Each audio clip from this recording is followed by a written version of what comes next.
Why do rich people care about making money? The poor, certainly, need to care about doing so. When one's resources are only enough to scrape by, money is all that matters. It is important for the middle class as well. Looking after their spouses, their children, there is a culture of dependence that weighs them down. The rich want to make money, because they can always become richer. There is always another echelon of wealth to rise above, some degree of opulence that is beyond their grasp. They drive to even further heights, seeking to slake their thirst for coin. They care about making money simply because they can. To do so, the rich exploit people far below them on the social ladder, the poorest of the poor. To the oil magnate, to the harsh dictator, to the kings and queens and lords and ladies, the common people are specks of dirt.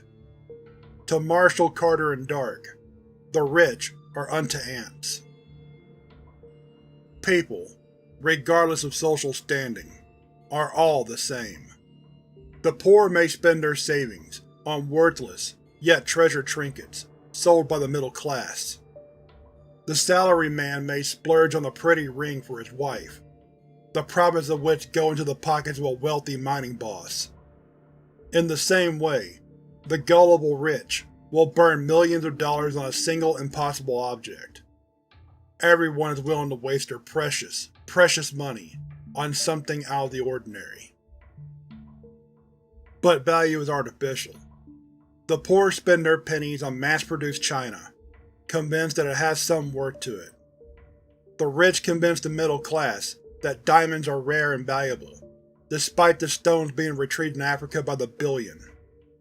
Marshall, Carter, and Dark convince the rich that the impossible is invaluable, while any anarchist on a street can twist a die into a hypercube. The methodology of such a scheme is quite simple, but the critical step is to gain a market monopoly. If you are the only seller in town, you can set the price at any level you desire, so long as you can drum up demand. In this regard, Marshall, Carter, and Dark have the advantage. For hundreds of years, they were the only peddlers of anomalous wares in the world. They had the time to gain the capital, and with that capital, they can now outprice even the most competitive upstart. While organizations such as the Foundation, the GOC, and the Horizon Initiative resent the company's existence, they are unable to deal with such an unassailable economic powerhouse. With a glance, Marshall, Carter, and Dark could level a city, bankrupt a country.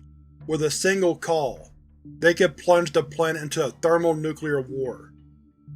Yet, to the eternal relief of all, they are the least volatile players in the anomalous field. After all, if the veil of secrecy were to break, their trinkets would become worthless. Their business would crumple and dissolve. While this may cause some to think of Marshall, Carter, and Dark as a massive, baseless corporation, their workforce numbers, at most, in the order of 100 personnel.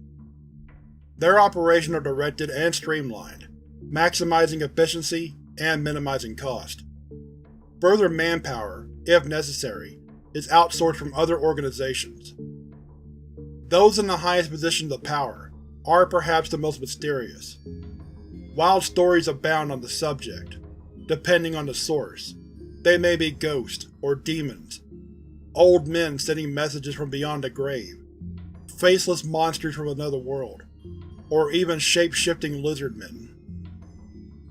A major part of their operations is establishing supply lines between various anomalous groups.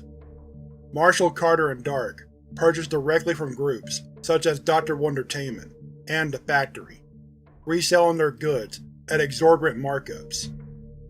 Prometheus Labs gladly supply the group with their latest research, in exchange for samples of exotic and complex anomalies. They often host anart exhibitions, exerting notable control of the artistic marketplace. Similarly, they host various social functions for the most rich and powerful people in the world, with hooks throughout Europe, America, Russia, and China. There is never trouble finding a market for a given item. They are, of course, willing to sell to any buyer. Groups such as the Chaos Insurgency are some of the most valuable clients. Perhaps the organizations most opposed to Marshall Carter and Dark are the Mana Charitable Foundation and the Serpent's Hand. Mana Charitable often attempts to sabotage their operations, due to their restrictions of anomalous goods to the upper class. However, their limited range and resources makes them more irritating and threatening.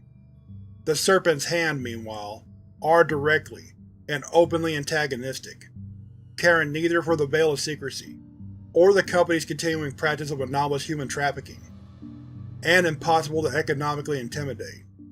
They represent the only pervasive threat to the group's operations. Without question, Marshall, Carter, and Dark are one of the most important pieces on the chessboard of the anomalous world, occasionally putting other players into check, but never into mate.